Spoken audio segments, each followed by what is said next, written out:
Every time we gear up to start a new season of Dying to Tell You, I think back to the guests that we've had on over the past seasons, and I realize how important those people and their stories are to the success of the podcast and to me personally.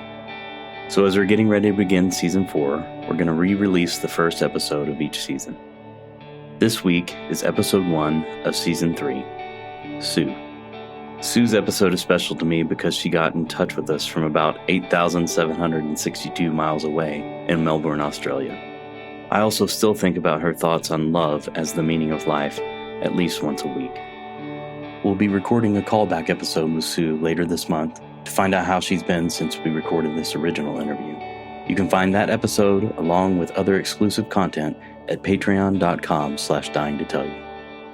So I hope you'll take some time today or this weekend to laugh and cry about the beauty of life with me and Sue. This is Dying to Tell You.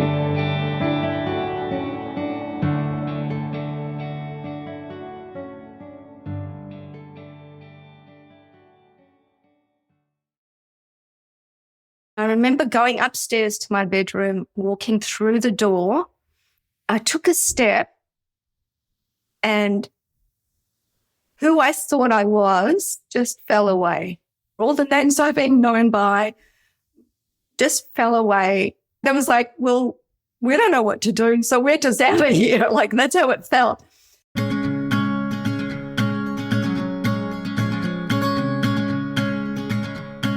Last year, Tammy Simon of the Insights at the Edge podcast put out a call for folks living with serious illness to get in touch with us to explore the idea of sharing their story on this podcast.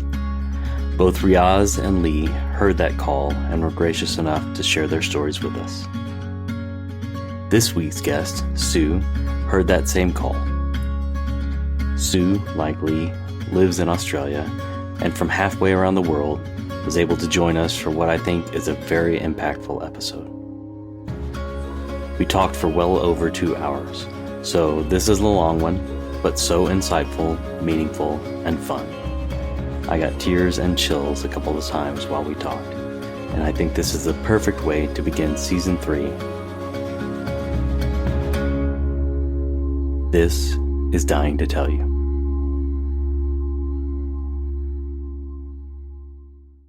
Welcome, Sue, from the other side of the world. Yes. It's remarkable, really, that we can do this.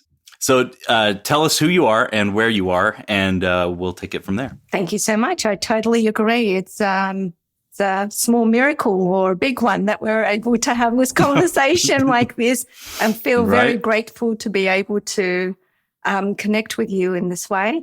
My name is Sue Alahos. I'm in Melbourne, Victoria, Australia. Yeah. Well, tell me, how did we get connected? So I listened to a podcast by Tammy Simon called Sounds True. And I've been listening to that for a number of years. And she did a little call out. And I had this sense that it felt like this was something that wanted to be out there, if that makes sense. Yeah. Mm-hmm.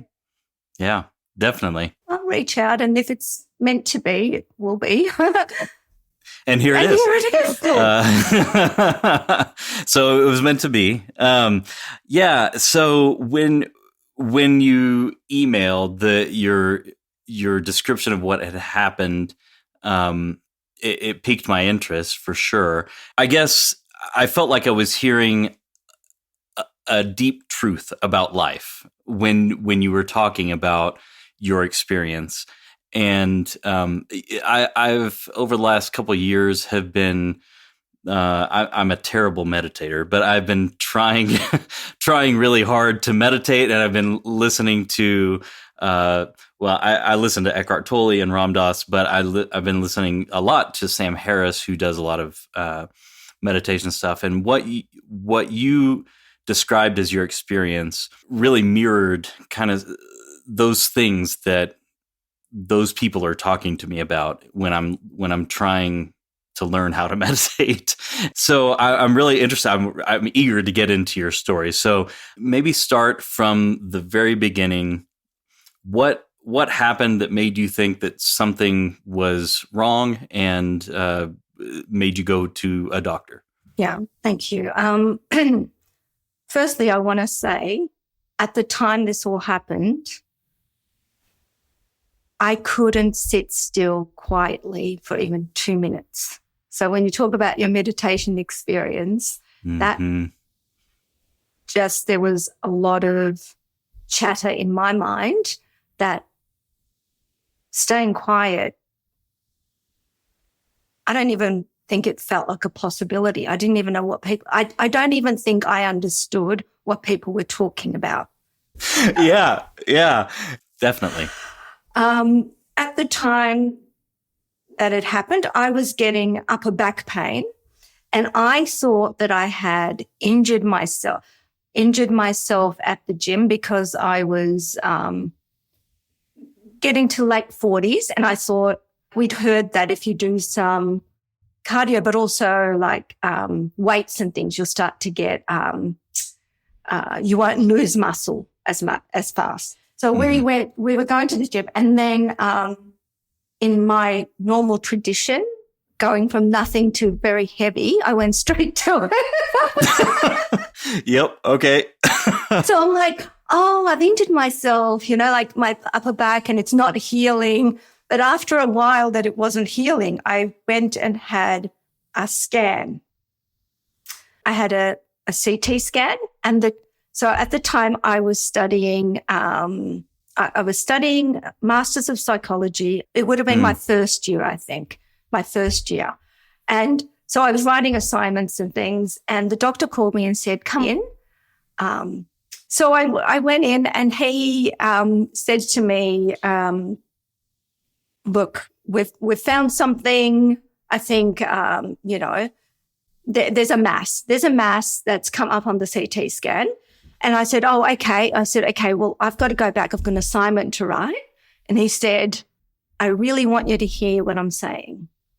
He said, I want you to get in the car and I want you to drive to emergency. Wow. And I'm like, okay. So that's what I did. And I guess that's where it started. They did a initial, so they booked me into the Royal Women's Hospital. So I had an appointment with the oncologist there, and I don't know what we were thinking. Because it was all so sudden, I don't think we expected it to be, we thought it's early. It's got to be early. Like, I would have had more signs. Yeah. So being a small family, we'd never had these experiences. So I'm there, my husband's there, my mum's with me. And then in a separate car, it's my sister, and my 3 kids. My son is 12, my daughter is 14, and my oldest is 26 at the time. And so I go into the appointment with my husband, my mum, and myself. And the doctor says to me, she says, given how fast it's growing and your previous scan of 6 months ago had nothing, we believe you've got a rare case of cervical cancer, and we believe you've got 4 to 6 months to live. I'm going to cry just thinking about it. Yeah. I just remember looking over at my mum, and she's just like crying and about to part. I think she's just trying to understand. She doesn't speak English, so she's probably judging based on our reactions.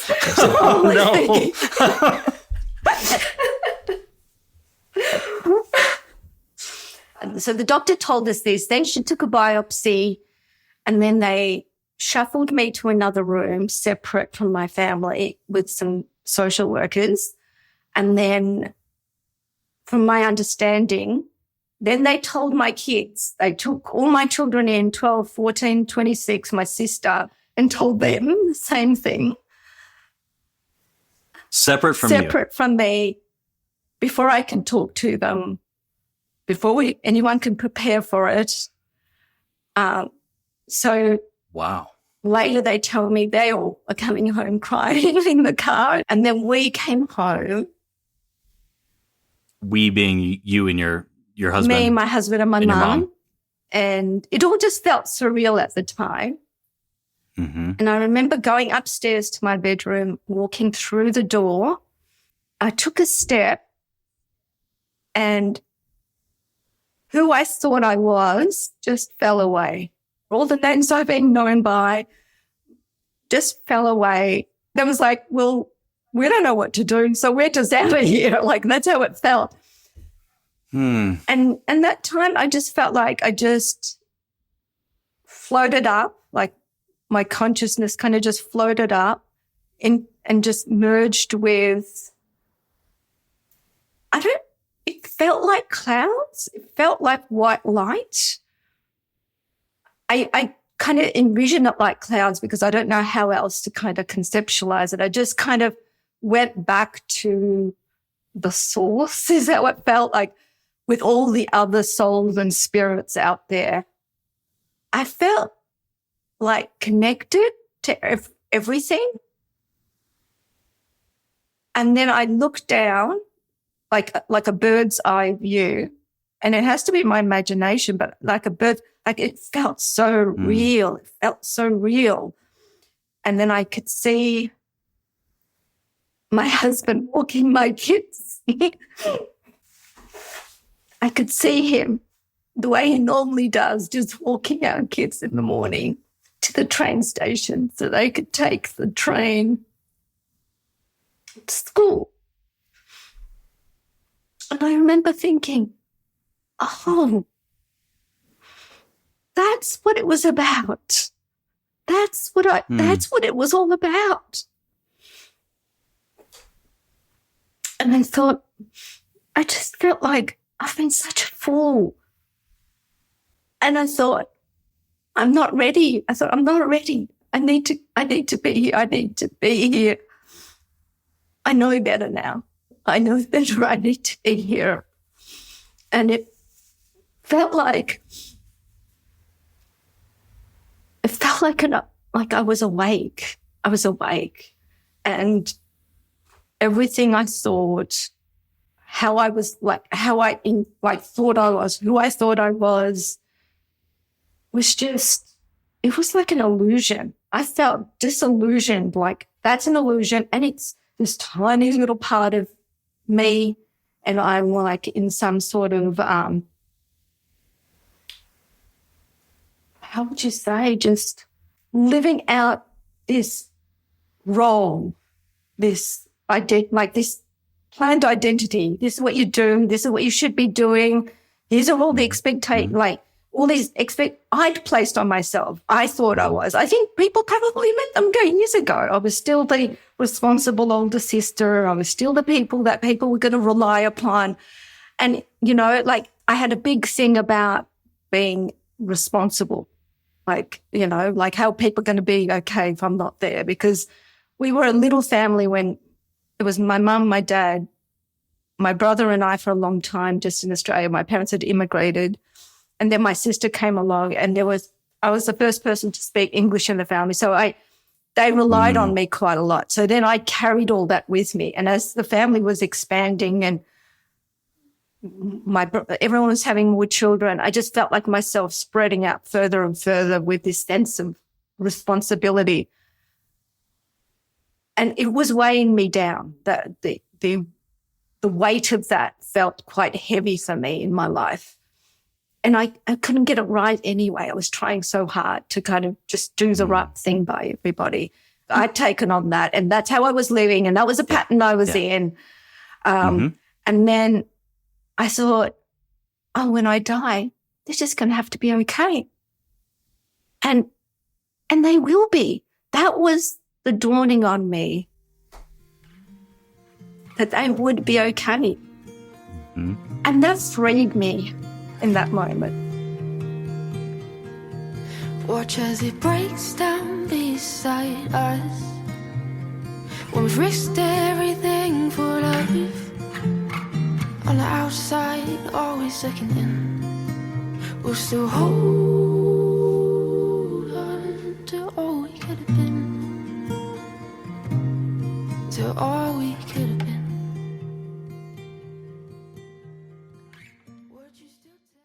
Hi, I'm Chris, the producer here at Dying to Tell You. You probably don't know this, but I used to be in advertising. I was a writer and a creative director for far too many decades. And even though advertising was my livelihood and my creative outlet, even I don't like most ads. I especially don't like ads that interrupt my podcast and have absolutely nothing to do with my tastes or interests. And yet, ads help cover expenses and pay for podcasts like this one to exist. So, what do? Cody and I have a plan. We are offering sponsorship opportunities for Dying to Tell You to just 3 brands or companies out there who align with our values and our message. Just 3. Because we only want to partner with the right people and help them connect with you in a way that's meaningful and respectful and genuine.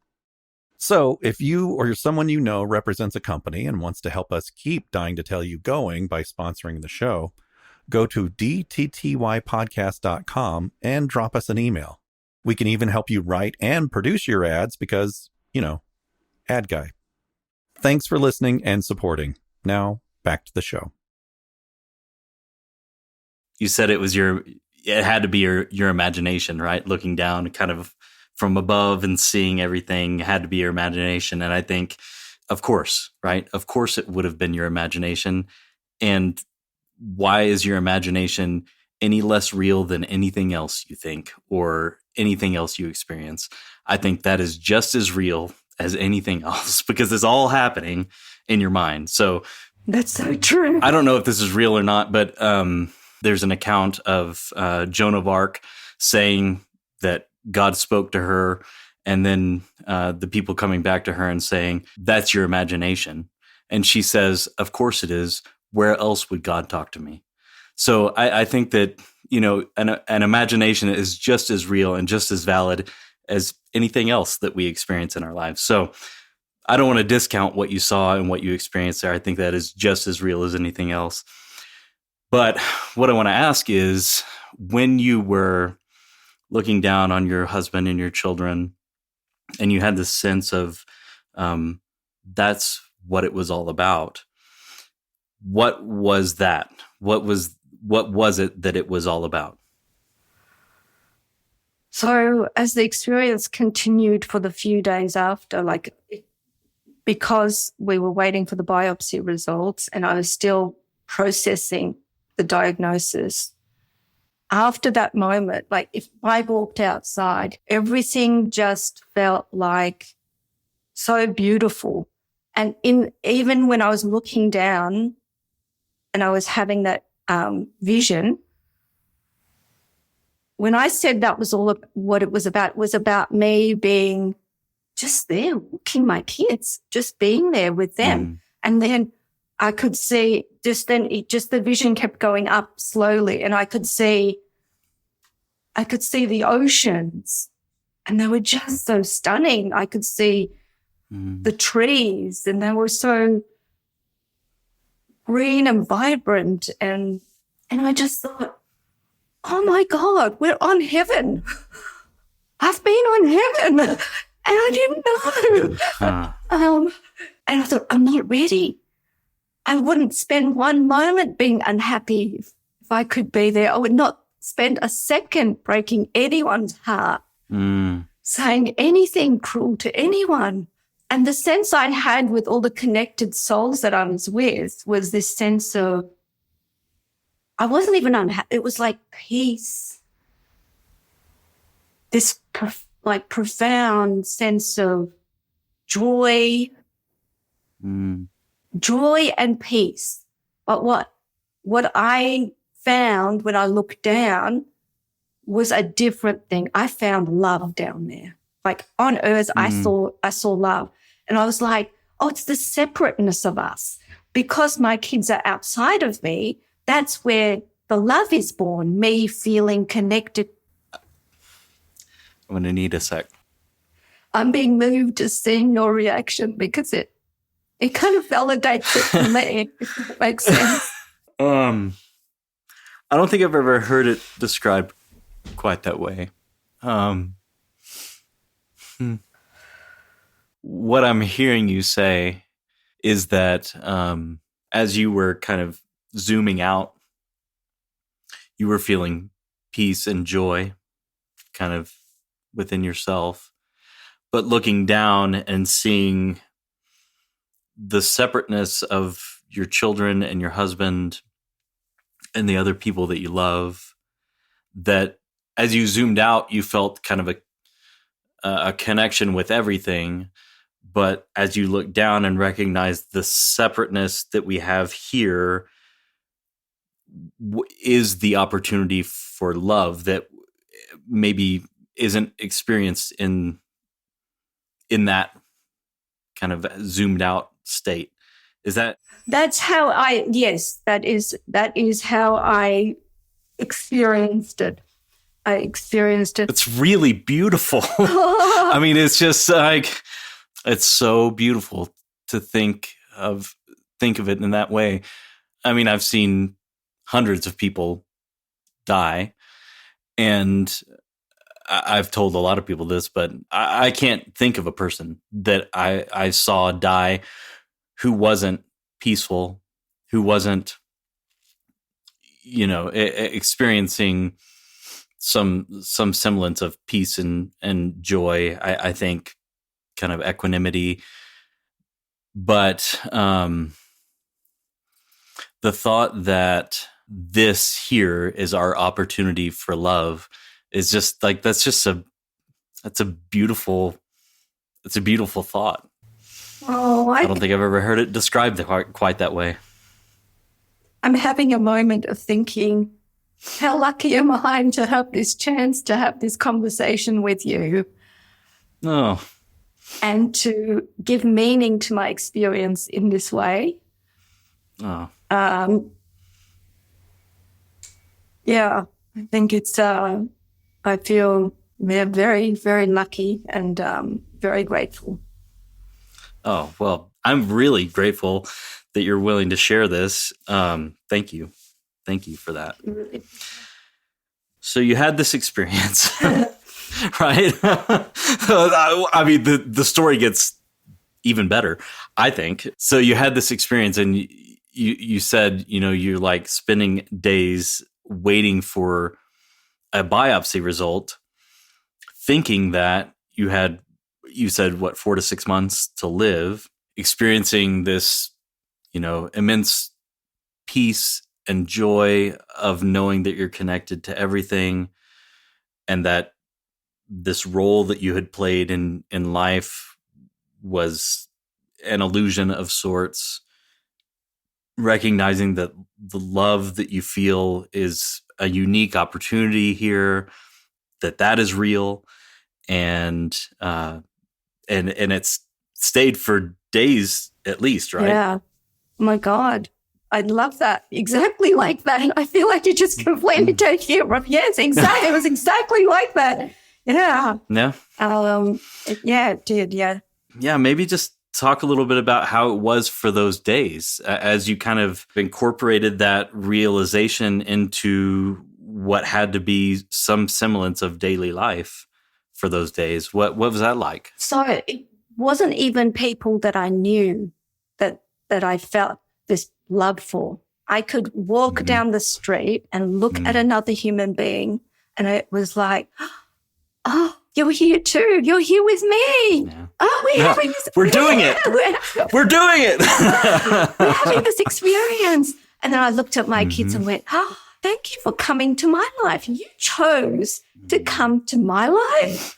Like, as spirits, you thought this is where you wanted to spend your time. Like, with me, I'm like, thank you so much for, choosing me to spend your time with and your life with. What was interesting to me at the time is other people's reaction to that from me. That when I looked out at them, people that would normally look away or turn around or just walk past, they weren't looking away. They were looking at me. We were just kind of like looking at each other, like looking and seeing each other. It felt like, and it was like this, yeah, we're here. Like, I was like, wow, it just felt, I don't know how they experienced it. And maybe they were confused by it. Maybe. Right. But it felt Sure. it felt like truth. It felt like this knowing that, yeah, this is truth. This is how it, yeah. It was even past that awkwardness stage of when you meet someone and you just kind of, you know, it wasn't that, oh, drop your facade, drop your, you know, mask. I want to get to know you, who you really are. It was even beyond that. It was like, oh, I already know who you are. Mm-hmm. I know you're this beautiful spirit that's having this experience here. And they would look at me like, yeah, I know that. Like, I just felt love. That's all I felt was I felt love from them and I felt love for them, so much love for them. And so that extended to people outside of my family and people I didn't know as well. I assume you're going about your life. Is that kind of right? I mean, yeah, somewhat? Like how do you hold it when you go? So my house at this stage is full of people. They have come, people that are my friends are coming to my house to support me. People that are my sister's friends are coming to support her and by extension me. People that are my kids' friends, like, so everyone's got support people. And at the time, that weekend, if you walked through my house, you would see someone sleeping somewhere, like anywhere. They would be on couches, they'd be on beds, they would be like... Okay, you're running a hostel. we're just running. And I thought, and for my husband, I thought, I am not denying anyone anything. This is their chance. I'm in this physical body. This is their chance to kind of experience me through this body. They want to touch me. They want to hold me. They want to cry. Like anything they want to do, they can have. Because once I leave this body, it's our one conduit to each other. Like I've got nothing. I'm just gone after that. I've got no way of reaching them. So that's what it was like. By that stage, over that weekend, I had this sense. My sense was, this isn't my story. This diagnosis isn't my story. Can you say more about that? Like why was that your sense, or was it just something that came up? It was, oh, this isn't how I go. This isn't the story of my life. And I said to my husband, I don't think this is my story. I feel like this isn't what happens. This is not the diagnosis I would get. And I think at the time he was just holding on to any hope he could get. Like, well, that brings up a really good point. What was the reaction of everybody else? Obviously, your husband is worried, and holding on to whatever hope he had or could find. What was their reaction like? What were they doing in this moment? And did you talk to them about this experience that you were having? I talked to my husband about the experiences. He was, he's a gentle person, and he was having panic attacks. He was waking up like in a panic at night. He wasn't sleeping very well. He was crying. I was crying. We cried a lot that weekend, and we just said a lot of loving things. Like I think I was just really distraught that I was dying and causing all this pain to people like my husband and my kids. And I had a hard time with that. And he was quite loving through it. He just said, I wouldn't take it back. If this is all we have, I would still do it. If I knew, I would still choose this. And that's really sweet. It's really sweet. It's beautiful. I guess I felt a lot of guilt that at just the thought that my son wouldn't have a mum by his 13th birthday. I thought, how could I do this to them? How could I leave them alone like that? I just want to get him to 18. If I could just get him to 18, that's what I was thinking at the time. How were the kids with it? What was their response? So my son, I think I had a hard time with that too. I woke up and I see him in the kitchen trying to make eggs and breakfast for himself. And usually he's like, Mom, do these, you know.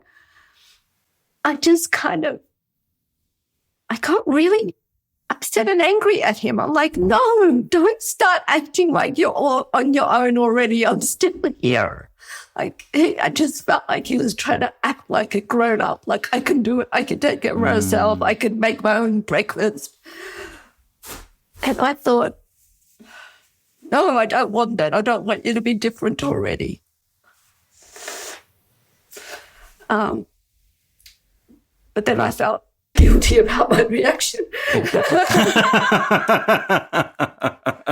thought it's just trying to cope.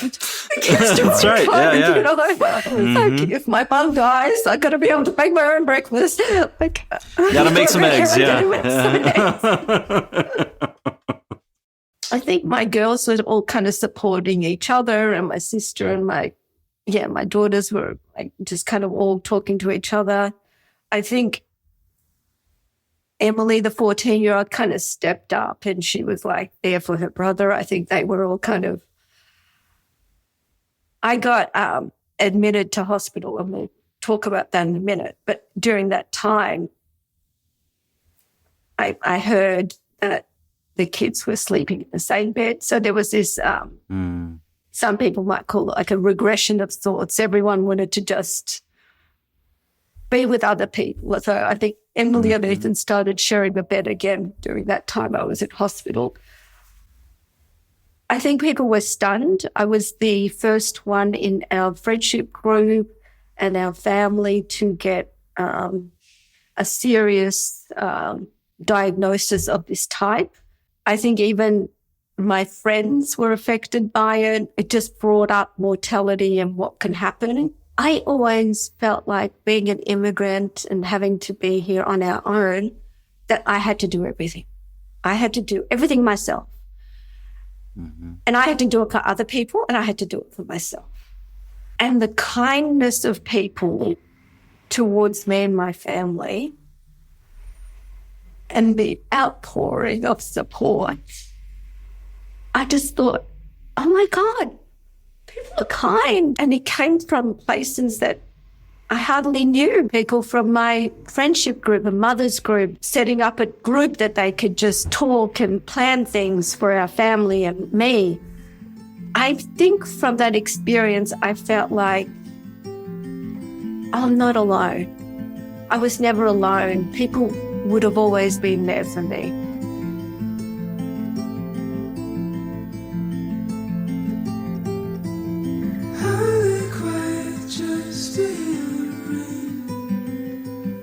Whisper softly that I might see you again.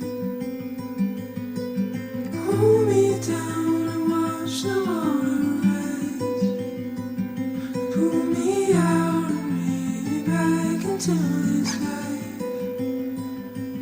'Cause I'm ready for a forest fire. Forest fire.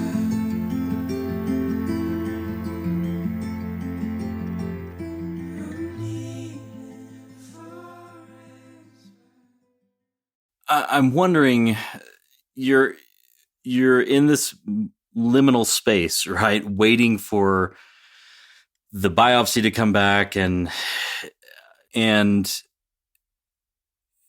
you're having this experience of peace and joy and love. And you said, and I believe that you believed that this is not your story, right? This is not going to be real. Was there an element somewhere in the back of your mind or deep down or maybe on the outside, I don't know, somewhere? Was there an element somewhere that was worried or fearful? Did you have any of that kind of in the mix?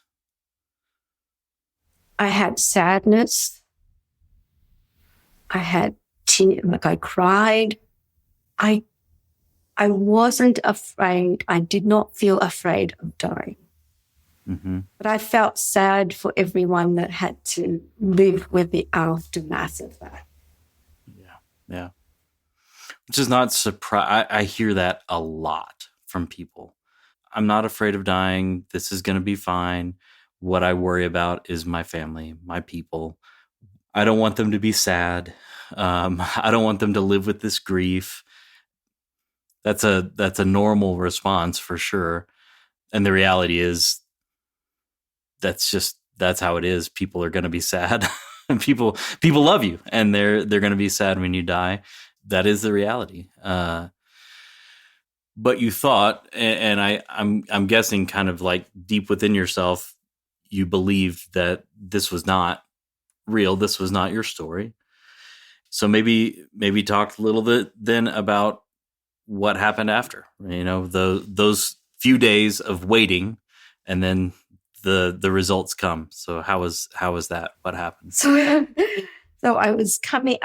My phone was ringing, and I said to my husband, I could tell it was a no ID, so I thought it could be the hospital. I said, come, just sit down. So we both sitting down, and as I'm like sitting down, I'm like, please God, don't allow this to be a diagnosis that can be healed. Like, something can happen where I'm going to get better from it. Please don't let the other one come into any reality. So I pressed speaker, and the first thing the doctor said was, he's so beautiful.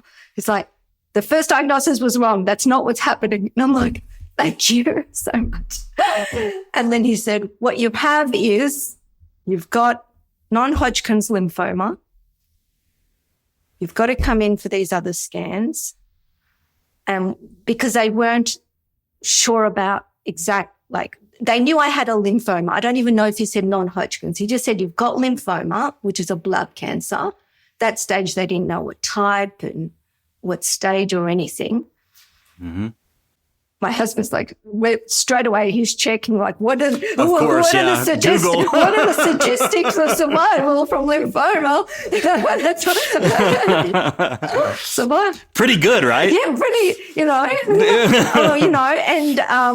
I mean, it looked like 40%, 50%. I don't know what it was at the time. Well, I'm like, We're like, yes. And the doctors, we're like, who would be so happy about a diagnosis of cancer? But believe me, I'll take that one over any other at this point.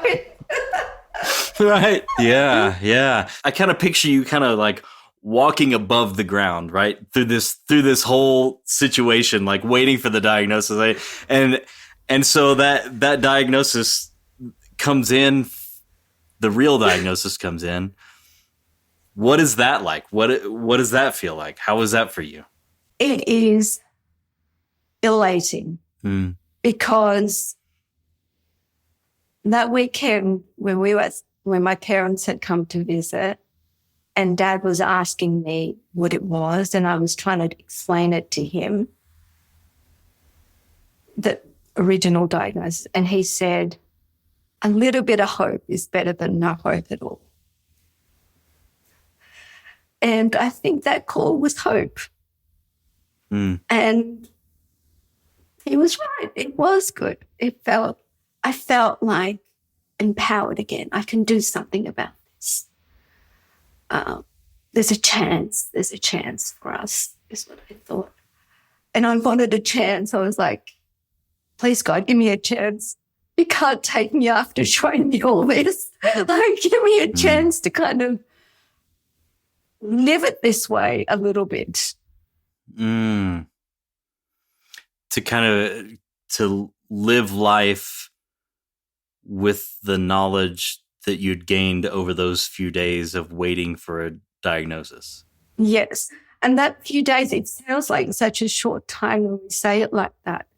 But if you could take my whole experience of life and you could map it out and separate portions of it, those few days take up such a huge part of my conscious experience of life. Mm. And I felt like at that point, I was really afraid the days following because I was afraid I would lose that experience. I was like, how do I hold on to it? How does life not take it from me again with the routine and day to day? And I guess life doesn't take it from me, but what happens is that the patterns and like how life interacts with me and how the brain seems to work. I was scared. I was scared that I would forget. Yeah. Yeah. We lull ourselves into a lot of things, but kind of the sense of safety by creating routines and patterns, like you've talked about. And we get so into our lives that it's hard to remember that zoomed out view of what you saw, which I think is real. I think what you experienced is real. And I think your kind of analysis of that, yourself, the names that you used, all of that was an illusion of sorts. I think that's real too, right? But we get ourselves into that and we live it and we become it. So I can totally imagine the kind of the fear of trying to hold on to what you experienced in those few days, which was awful in some ways and also really eye-opening and transcendent, I guess is the word I would use. What happened from that point? You got that diagnosis, the real diagnosis, and then what happened from there? So I had to go in for a PET scan, which is when they check how spread it is and where it is. And I had my lymph node was up. So when I went into the PET scan, I went in with a friend of mine who's a parent from where I call it prep, which is the like kindergarten kind of parents. So our kids had grown up together. So she took me in. And so I had the PET scan and so we're in the weight room. All these frail older people in all these sick people, right? And like kind of needing support to walk are leaving after their scans. Sure. And it's been ages, and my friend and I are just still sitting there. And I'm like, why aren't they sending us? Like, why aren't we going home? I've had the scan. Oh. So I'm starting to get nervous at this point. Like, I'm thinking, now where it's just us and everyone's left. I've had their scan. Even people that are much older than me, much frailer than me, they've all gone. And then a doctor comes down and he takes me into another room and he says, look, there is a mass near your spine. I'm afraid that if I send you home, it will take us too long to get you booked in to have that like radiotherapy in that part of your spine. I'm afraid if it goes into your spine, then you'll become unable to walk. Yeah. He said, if you accept, I will see if there's a bed for you and I'll check you in right now. So I wasn't expecting to be checked in. My family wasn't expecting me to be checked in. But at that point, I was nervous because I was having when I walked, I felt unsteady. And sometimes I felt like, what is up? Like I feel like I'm wobbly. I'm wobbly on my feet at times, not always, but at times. I was like, yes, please check me in. I'm already nervous about going home. And they found me a bed and they checked me in on the spots, which again was surprising for my family, which is shocking, right? Shocking. They've never had me not being home. Like all of a sudden they have to like know that I'm not there. So that was, it took them 3 weeks. Like they removed the lymph node. They took me straight into radiotherapy over 5 days to treat that spot that was on my spine. Yeah. And it took them, a few weeks to diagnose exactly what I had. And by that stage, they said I had stage 4 non-Hodgkin's follicular lymphoma, grade 3B. So a stage 4 being it's spread above and below the diaphragm and spread out through the body. 3B being it's starting to grow faster. It was a slow-growing cancer with small cells, but now the cells are getting bigger and it's growing more rapidly. They said, given my age and my fitness level, they will do a more aggressive form of chemotherapy called OCHOP. Yeah. Yeah. Right. Yeah. Like the benefits and burdens of being young and fit, right? Now you get the good chemotherapy. I know.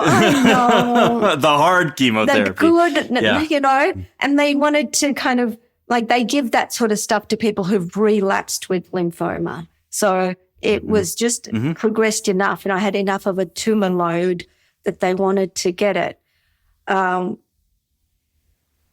And so I started, so it took 3 weeks from when I went in and then they started the chemotherapy. At that point, I think that was a hospital stay. And when I came home and I started being an outpatient and I was going in to the hospital for treatment, they assigned me a psychologist at the hospital.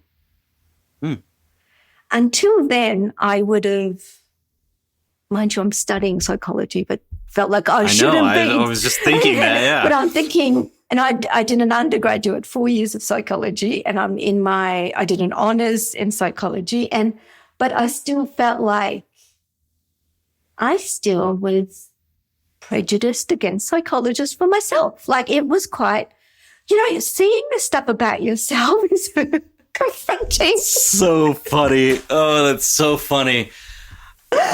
Sue, I mean, I love this. I really appreciate the honesty about this. I'm a chaplain in a hospital. There's probably 2 chaplains that I would allow in my room if I was a patient in the hospital. I don't like chaplains. Don't tell anybody. But cut that bit out. It's so funny though. I mean, yeah, I totally get it. Yeah. So they assigned you a psychologist. They did, and and I went in to my first session with him. He's just a beautiful man. I'm just so grateful to him. And I just said to him, I had this experience and I want to hold it. Can you help me just hold it? I don't want to lose this. If I get better, I don't want to lose it and go back to the way I was. He was able to support me with those sessions, direct me to readings of Marcus Aurelius and others that, a kind of view of living a good life. So ways of living a good life. So I was very grateful for that and to have been, being fortunate enough to be assigned someone that I clicked with, that clicked with me. Yeah. As part of that, my husband had been telling me about transcendental meditation and how, we talk about business often together, and he was telling me about how CEOs do transcendental meditation and, and then And then I looked like Seinfeld. Right, yeah. I'm like, yeah. oh my God, comedians and celebrities and CEOs. And so then we signed up as a family. It's not a cheek thing. You kind of have to commit to it. And we signed up, and I learned how to meditate over a 3-day period with practice and things like that. And as I mentioned at the beginning, at that point, I think sitting quietly for 2 minutes would have been not possible for me. Like I was so always in this always doing something, thinking about something, planning something. And I didn't know what you do when you don't like think about stuff. Like, what do you do? But I also knew that in my body, at that time I was reading books about how stress or past traumas can live in the body. A book called The Body Keeps the Score, and other books about people healing themselves through diet and mindfulness. And so I was kind of seeking to learn as much as I could about it, while I was also, on the other hand, afraid. I was afraid that if I changed, what would be the effect on other people in my life? And it did. All of these things did happen. My fears were not, I knew I could have this live more a conscious, awoken kind of way. But when other people don't want to and you love them, what would we share? Like, and they would still expect me to be a certain way that was creating me to be anxious. I had lots of physiology that was tension in my body and in my gut. I would not be able to sit still and just watch TV and be relaxed. I would not be relaxed chatting with my children and just being in life. So these parallel things, this fear that my life will change too much, and how will it affect and impact, and what are the ramifications with people I love, and then knowing there's something else, and that if I don't change, I'm going to die. I'm going to let myself die. And I'm like, do I love myself enough? Like, do I care about myself enough? Like, then I had to learn to love myself and have those conversations. Like, it's very, so I had that treatment. I had a partial remission, but my life didn't change significantly enough. It changed some. I changed some things about it, but I realized I was still feeling the unrest in my body, still not relaxed and calm. I was continuing with my master's program in psychology, and I only had about 6 months left of my program to qualify. So I was a provisional psychologist and working as that. However, I was getting symptoms again, and I felt like my cancer's coming back.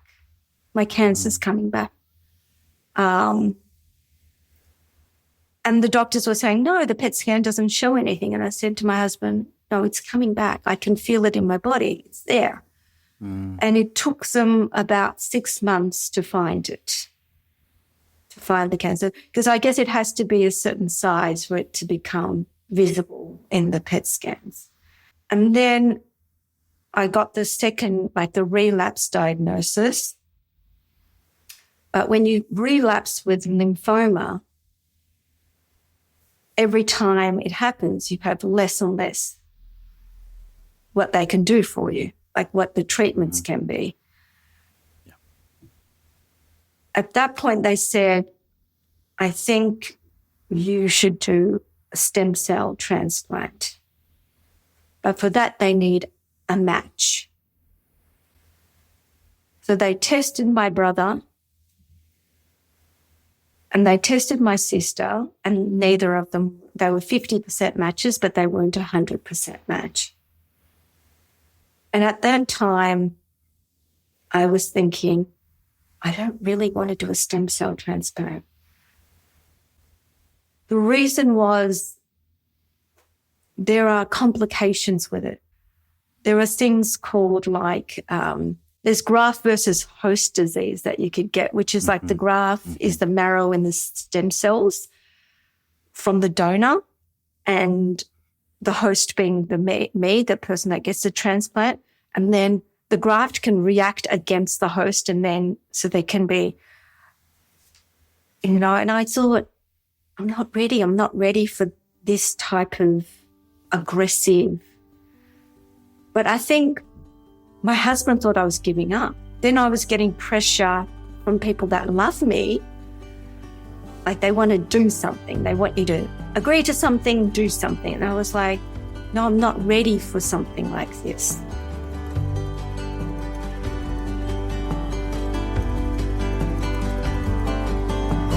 Promise me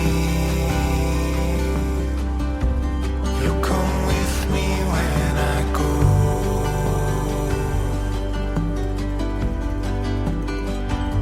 And stay with me.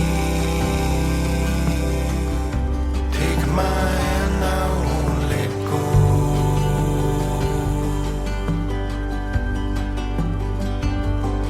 I know everything's lighting up. Oh, the sun burns so much brighter now.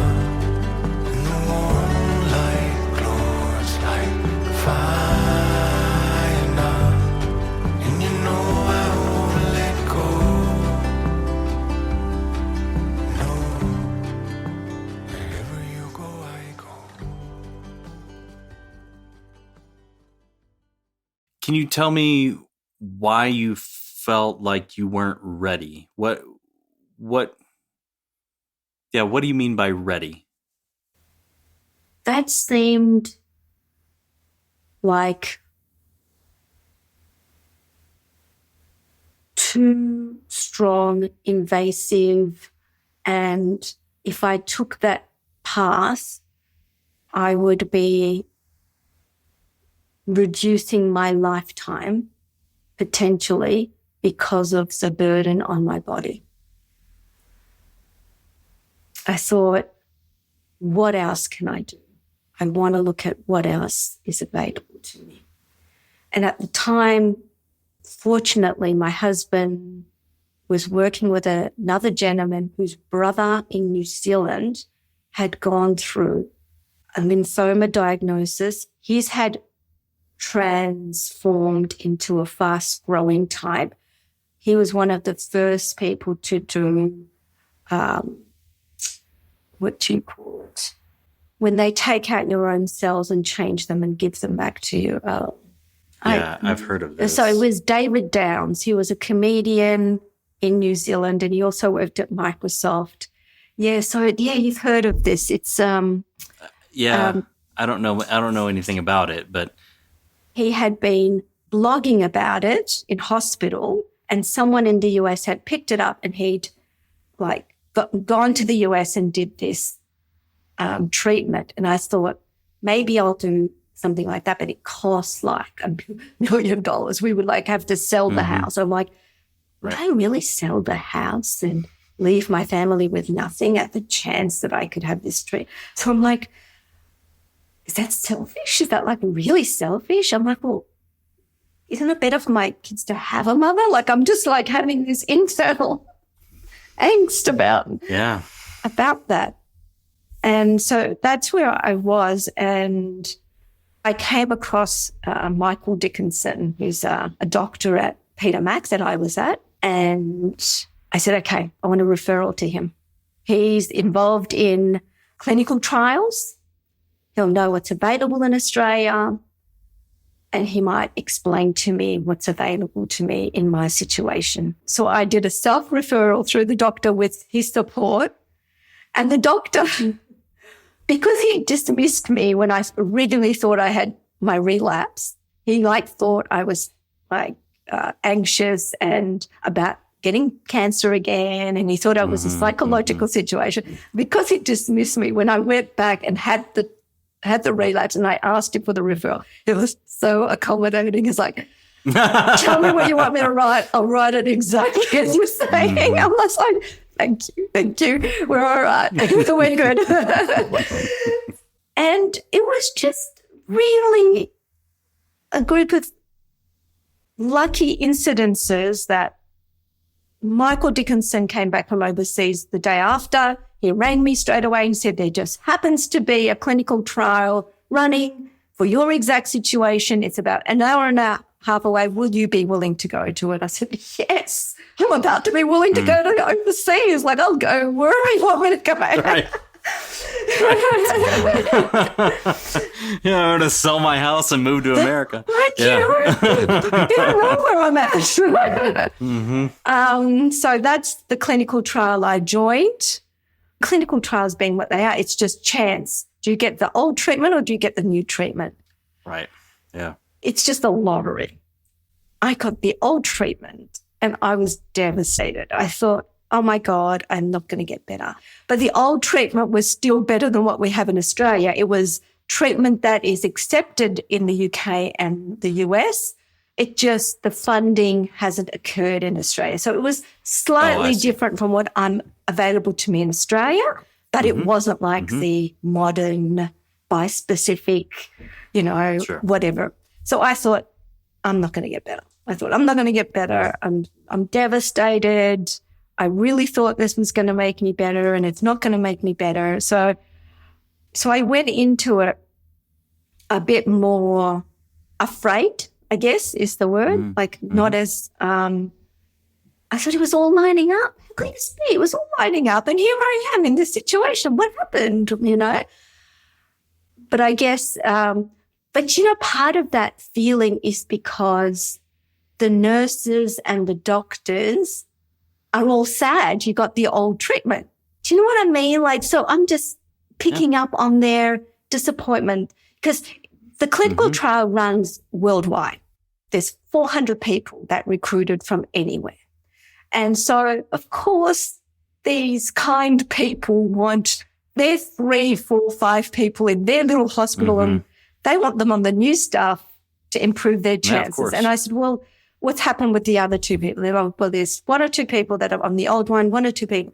The people on the new one, all better, 3 months. The people on the old one has to drop out and get another treatment and the other one's not, like, staying exactly the same. So I'm thinking my odds aren't looking good right now on this old treatment. But 3 months later, it was all clear on the old treatment. Like, I was like, wow, I did not expect that, but God helped. And it was for the first time since my initial diagnosis, they said, you are in complete remission from cancer. And how long ago was that? That was March this year. So it started in April, May 2019. And wow, I didn't realize how long ago that was. Wow. Okay. And this year, March, you're in complete remission. I'm in complete remission this year in March. Congratulations. Thank you so much. Thank you so much. Okay. So here you sit in complete remission. How are you? How are you feeling? I'm feeling pretty good. The work of trying to stay conscious and awake is still there. Yeah. Earlier this year, I found meditating with transcendental meditation, which is the TM, was helpful, but it wasn't quite enough. And I've been like, okay, I'm still searching. I'm searching. How do I calm my nervous system? And if I was to look at it in like scientific terms, and there are reasons for this, my history, my family of origin, my background, where I'm in a sympathetic nervous system where it's fight or flight system. It's unconscious. It is in my physiology. And I was like, is there a way that I can reset it? Can I reset this system? If I can't reset it, I will get sick again. I need to, because lymphoma is a cancer of the immune system. And if I'm constantly in fight or flight, right. I see what you're saying. Yeah, so how do I calm my nervous system? So I was looking and searching and trying to learn what's out there. And I came across different ways, and I feel like the knowledge is growing in what's available now. A lot of good work of Stephen Podge's book on polyvagal theory, like the ways that our nervous system works.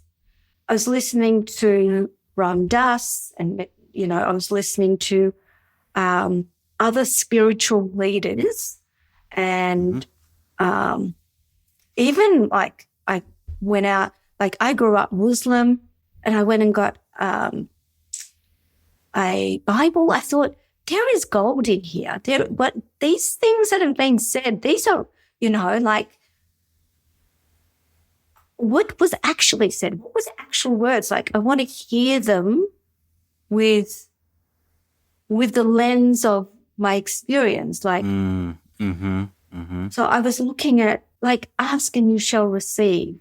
Seek and you shall find. I was like, there's a message here. Like, it's telling me things. So I thought, okay, maybe I will look at Eastern philosophy. Like, I feel like there's something in this meditation and yoga. And I'm thinking, I want to stay in complete remission. I want to stay awake and alert and conscious. So I learned the practices. It's a 40-minute practice every day.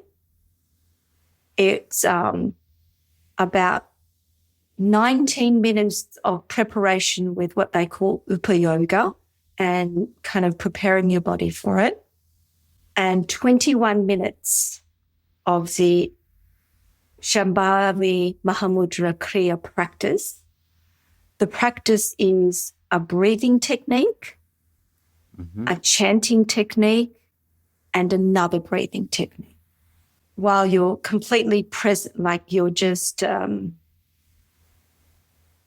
meditative state, like you're focusing on your breathing and that sort of thing. You had to practice twice a day for 40 days. And I think the intention there is to make it habit in your soul, right? And you can't, it's got to be done on an empty stomach 4 hours beforehand. That's the hardest bit. I drink coffee first thing in the morning, right? Right. Yeah.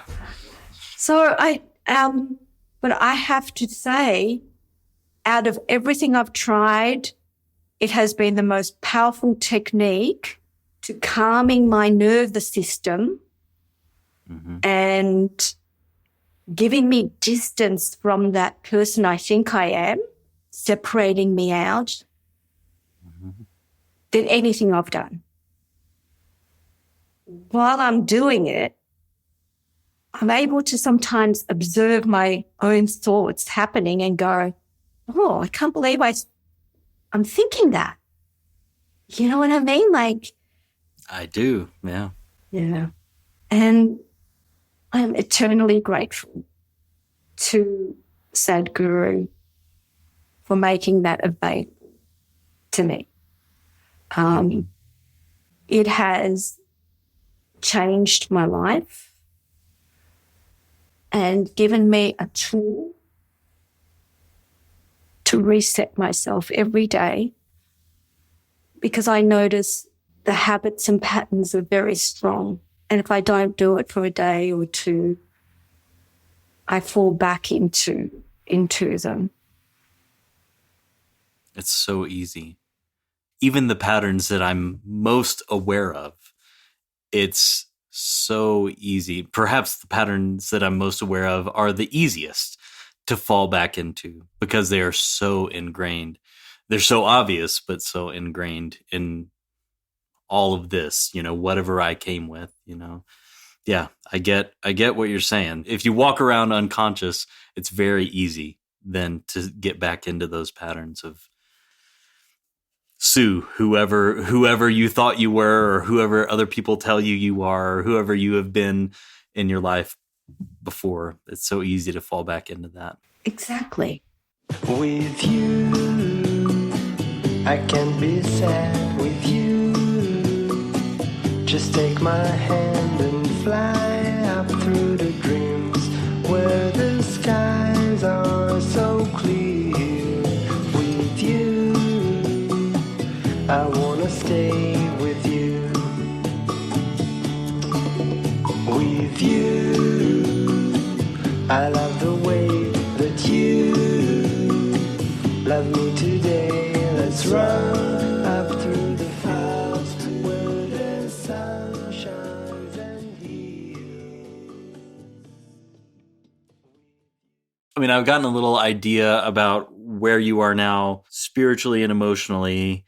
You're in remission physically. You're in remission with your cancer. You're in a better place spiritually and emotionally, still trying to work and keep hold of that moment in time where you had that transcendent experience.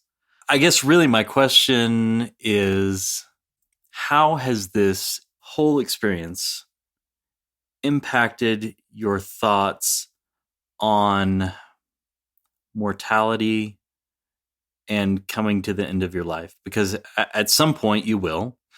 You're not cured, you're in remission.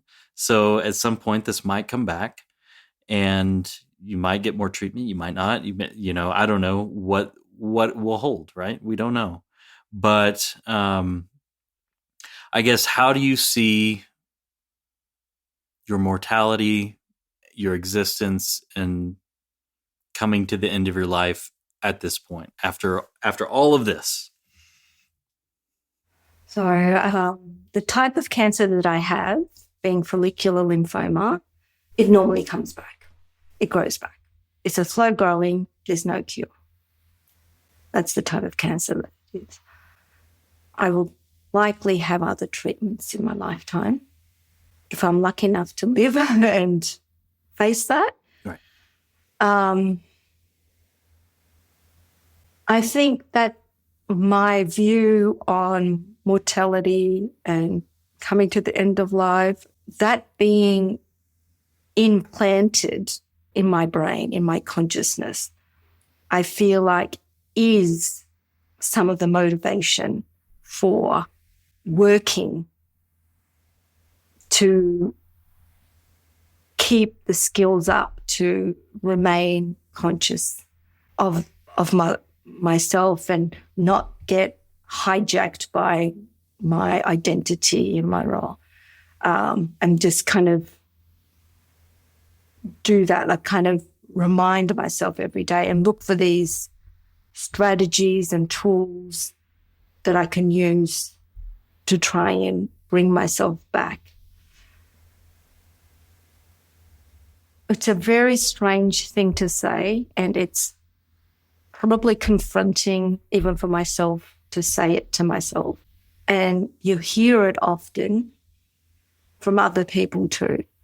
But this cancer and this experience, while very painful in what it's done, has been a gift to me. What would have been a worse scenario for me is to have died and have never had this experience. Having had it and lived only one day, I feel like that one day, even a day awake, feels just so precious. I'm so grateful for it. So I know, so I wouldn't give it to say that I feel blessed to have had the experience and to have had the chance. Now, if I get to the end of my life, I hope I'm able to say that I have made time for the people in my life that I care about. And a realization that happened was like, when you come to mortality, you go, well, I'll be gone. What will be left of me? There's nothing left of me. Like, in a few generations, they won't even know who I ever was. But I guess that bit of training that I got in psychology kind of, I learned about like DNA and epigenetics, and I realized, I'm going to live through the DNA and the epigenetic, like the ways that I've influenced or affected. So first I pass on my DNA, and then my interactions make impressions upon their DNA and their lives. Then that lives, and that can live for a long time. And so that's one way I continue to exist. And so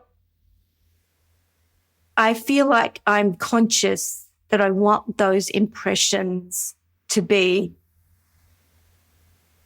a kind and good and nice, like an impression that I would want my grandchild and my great-grandchild to. I'm trying to be worthy. And that reminds me of, I guess on the podcast in the second season, Sandra, she talked about kind of this idea of living on in these subtle ways, right? Like not life after death, like I'm gonna go to heaven or whatever.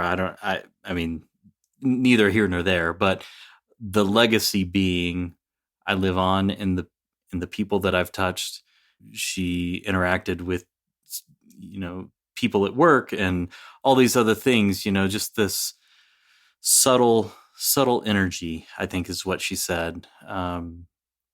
And of course you live on in your DNA the way that your children, you pass that along, but also, like you said, the way that you've touched them emotionally and, with teaching and conditioning and showing them your awakening and all the other people that you've touched. That I just think that's a really beautiful way to look at life, because it's so true that 100 years, maybe less, nobody will say my name ever again.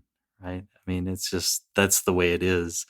And just knowing that there are little pieces of me that will live on because I had a hand in this or that. And if you can know that and accept that and love that, what a way to live. I agree. I wish it was easier. Wish it was easier. Me too.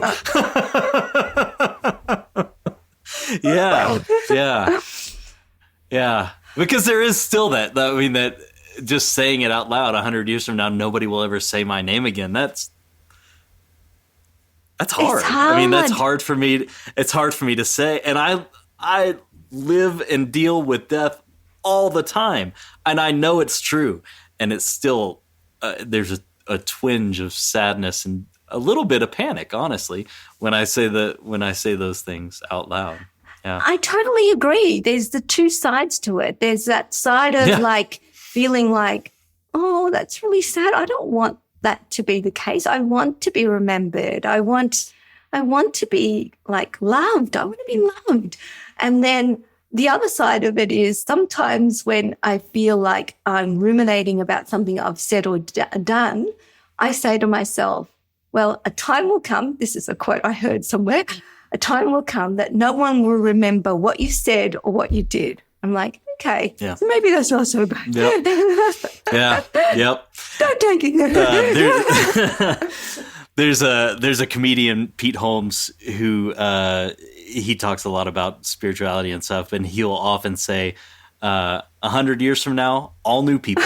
Nobody will remember us, right? So, and that's really like, it is somewhat sad and also very liberating, because whatever I do now, in a lot of ways, really doesn't matter. So I never thought of it. It really is. Whole new people on Earth. Oh, yeah.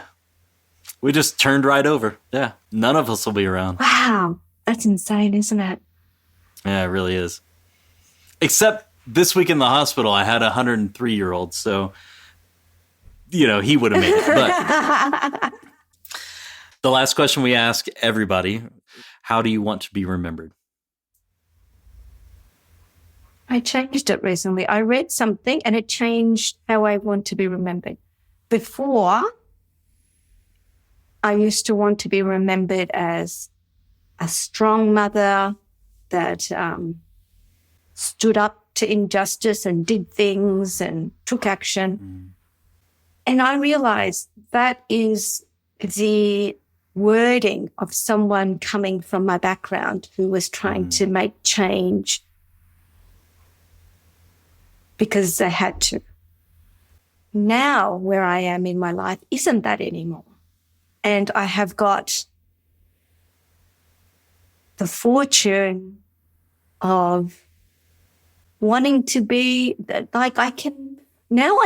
My new way I want to be remembered is a loving, joyful person, peaceful person. And I want to be remembered as someone who is okay to change from this person to that person. Being able to change, I imagine it's this way all over the world, but living in the US these days, it just seems it's like people have forgotten that it's okay to change your mind, to change your perspective, to accept that you were one way and now you're going to be a different way. It's such a beautiful transition when you can do that. When I see something about myself